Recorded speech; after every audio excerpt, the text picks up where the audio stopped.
Ang layunin ng presentasyon na ito ay upang ilarawan ang papel ng forensic science sa proseso ng halalan sa lungsod ng Maynila. Hindi lang sa Maynila at kundi sa iba pang parte ng Pilipinas, lalo na sa Cebu, upang suriin ang mga posibleng senaryo sa eleksyon ng 2025 kabilang ang pagkapanalo ng oposisyon o pro-administration candidates, upang talakayin kung paano maaaring gamitin ang forensic science sa pag-iimbestiga ng mga aligasyon ng pandaraya kung meron mang magaganap sa halalan sa Mayo ngayong buwan at taon 2025.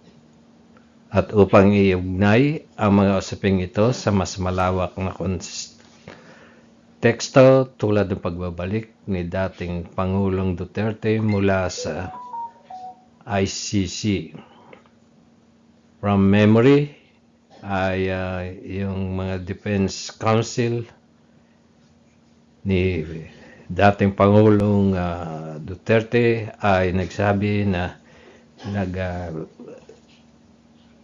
hatag sila ng kanilang petisyon sa ICC na ipagbaliwala ang pag-aresto kay dating Pangulong Duterte dahil walang jurisdiksyon ang ICC sa Manila. At ang papel ng forensic science sa halalang darating, pero dapat tayo malaman natin kung ano ang forensic science. Ito ay isang disiplina na gumagamit ng scientificong pamaraan upang tumulong sa investigasyon at paglutas ng mga kaso. Kabilang dito ang document examination, fingerprinting, digital forensics, voice analysis at iba pa. Mahalaga ito sa pagpapatunay ng katotohanan sa mga legal na proseso kasama na ang eleksyon. Ang topic na ito ay tungkol sa dialectics o yin and yang o ang negative or positive aspects of the election 2025 sa Manila at ibang probinsya. Pag sinabi nating Manila ay kasama na ang mga probinsya.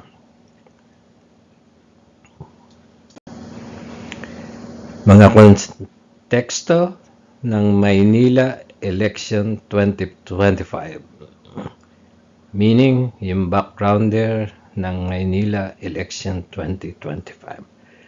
Ang Maynila ay isa sa pinakamatinding lugar na laban sa eleksyon dahil sa mataas na political stakes. Mga probinsya rin ay kasama sa eleksyong ito. May malakas na pagtutunggali sa pagitan ng oposisyon at mga kandidato ng administrasyon. Bagamat ang mga kandidato ng mga oposisyon at ng administrasyon ay nakakalat sa mga ibang parte ng Pilipinas. May malalim na interes mula sa publiko, lalo na sa issue na accountability at political legacy. Halimbawa, sa election ng 2025 ay meron itong relasyon sa forensic science. Kung sakaling merong maghain ng rebuttal sa resulta ng eleksyon kung manalo man o matalo ang oposisyon, kung matalo o manalo man ang mga kandidato ng administration. At ang mga paraan ng forensic science ay kagaya ng document examination, pagsusuri ng balot upang malaman kung ito ay peke. Digital forensics, pag-trace ng mga posibleng hacking sa bot transmission servers. From memory, may isang kandidato na nagmula sa Luzon ang nagsasabi na madaling i-hack ang bot transmissions ng COMELEC. Pero ang sabi ng commissioner ng eleksyon ay ito ay isang paninira ng kandidatong iyon. Mapagunita na itong mga balitang ito ay maaring tingnan nyo sa mga nakaraang serye ng usapan sa YouTube. Voice and audio analysis, ang pag-analyze ng mga leaked audio recordings ukol sa dayaan. Siyempre, sa pagbibilang at pag-feed in ng mga balota sa mga computer na ipadadala sa COMELEC ay nag-uusap-usapan ang mga tao o yung mga opisyal o mga teacher sa voting places para i-feed in ang resulta ng mga balota. Surveillance video review, pagsusuri ng CCTV, kalinsabay sa pagkuha ng pagbili o pag-handle ng mga balota sa voting centers, sa mga eskwelahan at sa ibang lugar. At ang marirecord ang mga illegal na aktibidad sa presinto sa pamamagitan ng itong mga CCTV. Pero kailangan ang itong mga resulta ng pag-record ng forensic science ay dapat i-preserve at sa chain of custody ay dapat merong tumatanggap ng mga ebidensyang ito na nagpapatunay na ang pag-count ng balota sa mga voting center ay tama at kung anong oras tinanggap ng receiver from the officers sa voting center at bago ito ipadala o itago i-archive kung sakaling merong maghain ng kaso na ang nakaraang eleksyon sa isang lugar ay may bahid ng pandaraya. Unang senaryo, panalo ang oposisyon. Maaaring magkaroon ng bagong panawagan sa malawakang investigasyon sa mga isyung may kaugnayan sa nakaraang administrasyon. Posibilidad ng paggamit ng forensic science sa pag-validate ng resulta upang maiwasan ang reklamo mula sa natalo. Ang forensic auditing ay magiging bahagi ng transparency at credibility na maaaring gamitin sa pagsusuri ng resulta ng botohan kung sakaling manalo ang oposisyon. Yan ay posibleng senaryo number 1. Ito naman ang posibleng senaryo na pangalawa. Panalo ang pro-government candidates. Siguradong magagalit ang oposisyon. Patuloy na pagpapatupad ng mga pulisya ng kasalukuyang administration. Maaaring itulak ng oposisyon ang forensic review sa eleksyon upang tiyakin na walang anomalya. Nabanggit natin yan sa senaryo number 1.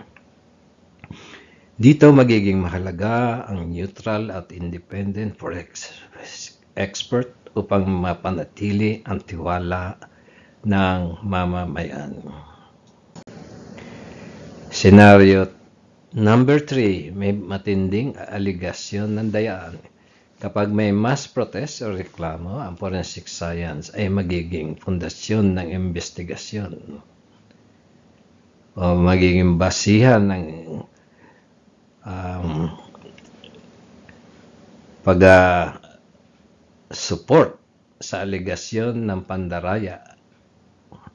Paggamit ng handwriting analysis sa mga balotang manual, kung meron man, pero ito ay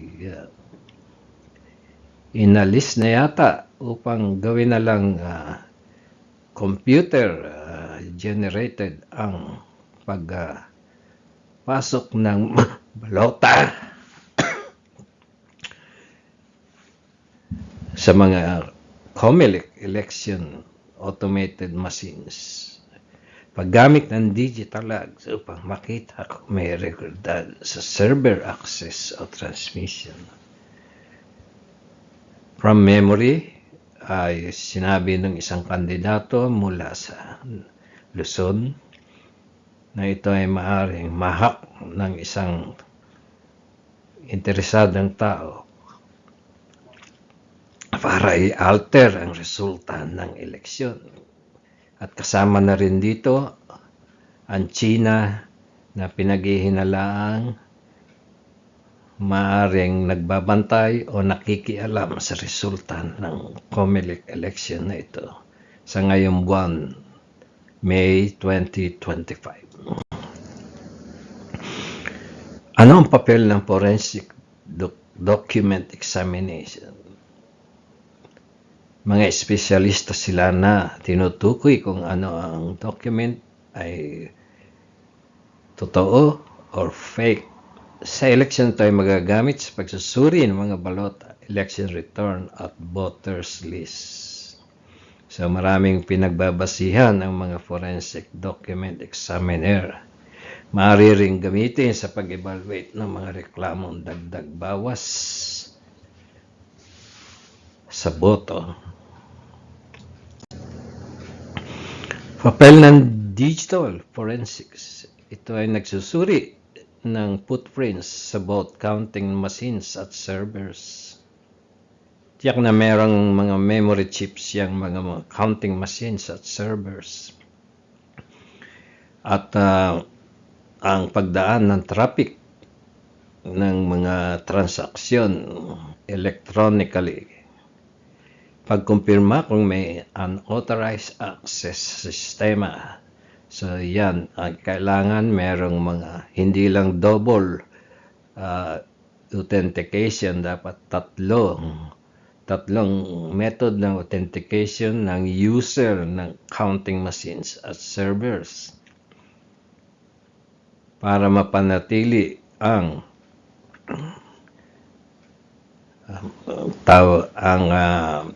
quality o truthfulness transmission na ipapadala finally sa COMELEC.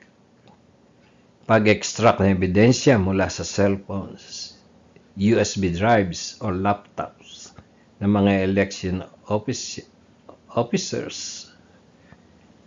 So lahat yan ay titingnan ng mga eksperto sa digital forensics kung sakaling man merong anomalya o merong maghain ng kaso laban sa resulta ng eleksyong darating. At meron din namang bali-balita na pwedeng bumalik si dating Presidente Duterte dahil sa inihaing protest ng kanyang defense lawyer na si Attorney Kaufman sa The Hague. Sinasabing illegal daw ang pag-aresto ng ICC at Interpol sa dating Presidente Duterte dahil wala ng jurisdiction ang ICC sa Pilipinas. Pero kanina sa balita na nagmula sa Malacanang kay Attorney Castro ay nagsasabi na hayaan na lang ang ICC na mag-decide kung illegal nga ang pag-arrest ng ICC at Interpol sa dating President Duterte. Epekto sa electoral reforms. Ang resulta ng eleksyon at mga forensic findings ay maaaring magbigay daan sa pagbabagong technical at legal na aspeto ng electoral system sa Pilipinas. Kung sakali mang may dayaan, ay maaaring ma-improve ito sa mga susunod at darating pang mga eleksyon. Pwedeng imungkahi ang mas higpit na protocol o procedure sa automated elections. Mahalaga ang integrasyon ng forensic experts sa COMELEC teams. Tiyak na merong mga eksperto yung COMELEC Commission na kanilang inimpleyo para sa automated elections. Kasama na rito na kailangan tiyakin na ang mga automated machines ay hindi ma-hack sa transmission ng mga resulta. Finally, sa election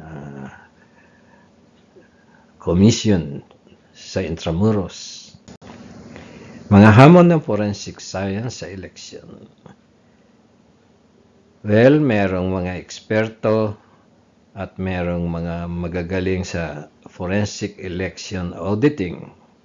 Pero merong ding posibilidad na merong influence sa political sa forensic expert reporting ng mga opposing candidates at ng isa o dalawang banyagang mga nag-i-interest sa resulta ng eleksyon sa Pilipinas. Hindi sapat ang teknolohiya sa ilang rehiyon. Isa yan sa mga issue na ang mga automated machines ay nasa sentro lamang sa mga probinsya. So, hindi sinasabi ng Commission on Election na kung alin probinsya ang merong hindi sapat na technology o resources sa paggamit o pagbili ng automatic election machines.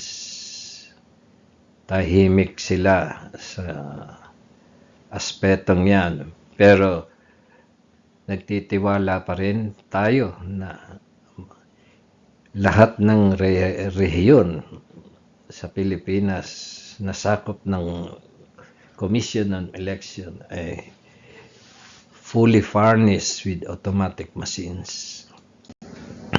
Rekomendasyon. Magtatag na independent body na maghahawak ng election forensic investigation kung sakaling merong mga issues o kasong ilalahad ang magkabilang panig ng gobyerno at oposisyon. At kailangan transparency sa election data para ma-verify ng mga third-party experts. Itong third-party experts na ito ay maaring hindi sa Pilipinas kukunin para maging independent. Maaring private party experts galing sa ibang bansa. From memory, may mga observer galing sa Europe na dumating na sa Manila para mag-obserba din sa election na ito. At yung iba ay galing na rin sa The Hague, Netherlands. Magsagawa ng capacity building para sa mga forensic examiners at COMELEC staff. So kaya Sa trabahong ito, kailangan ng mga criminology graduates at saka yung mga pumasa na sa mga lisensyadong criminology graduates at mga forensic science graduates na pumasa na sa professional civil service examination.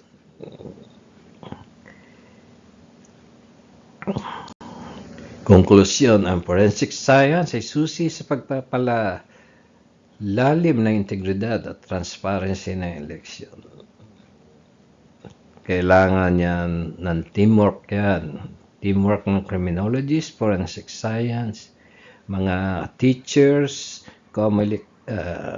commissioner, mga taong bayan, at ng oposisyon at ng kandidato ng administrasyon para sa ma-ensure ang integrity and transparency ng eleksyon. Sa Maynila ay maaaring maging halaga ito upang harapin ang mga aligasyon ng dayaan.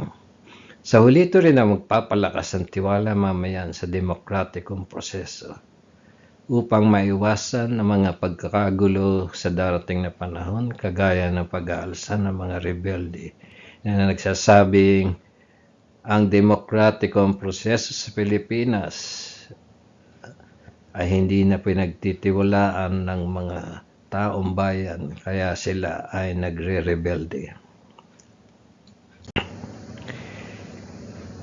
Ito ang aming sagot.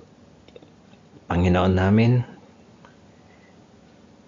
ibigay niyo po ang inyong walang sawang divine presence at divine wisdom sa mga Pilipino na makaboto wisely para sa darating na eleksyon ngayong 12 ng Mayo 2025. Lahat ng ito ay aming pinagdadasal sa inyo na mangyari po para din rin sa aming bayan, para mag-glorify ang iyong pangalan, Panginoon namin. Pinagdadasal namin ito sa inyo sa pamamagitan ni Jesu Kristo. Amen.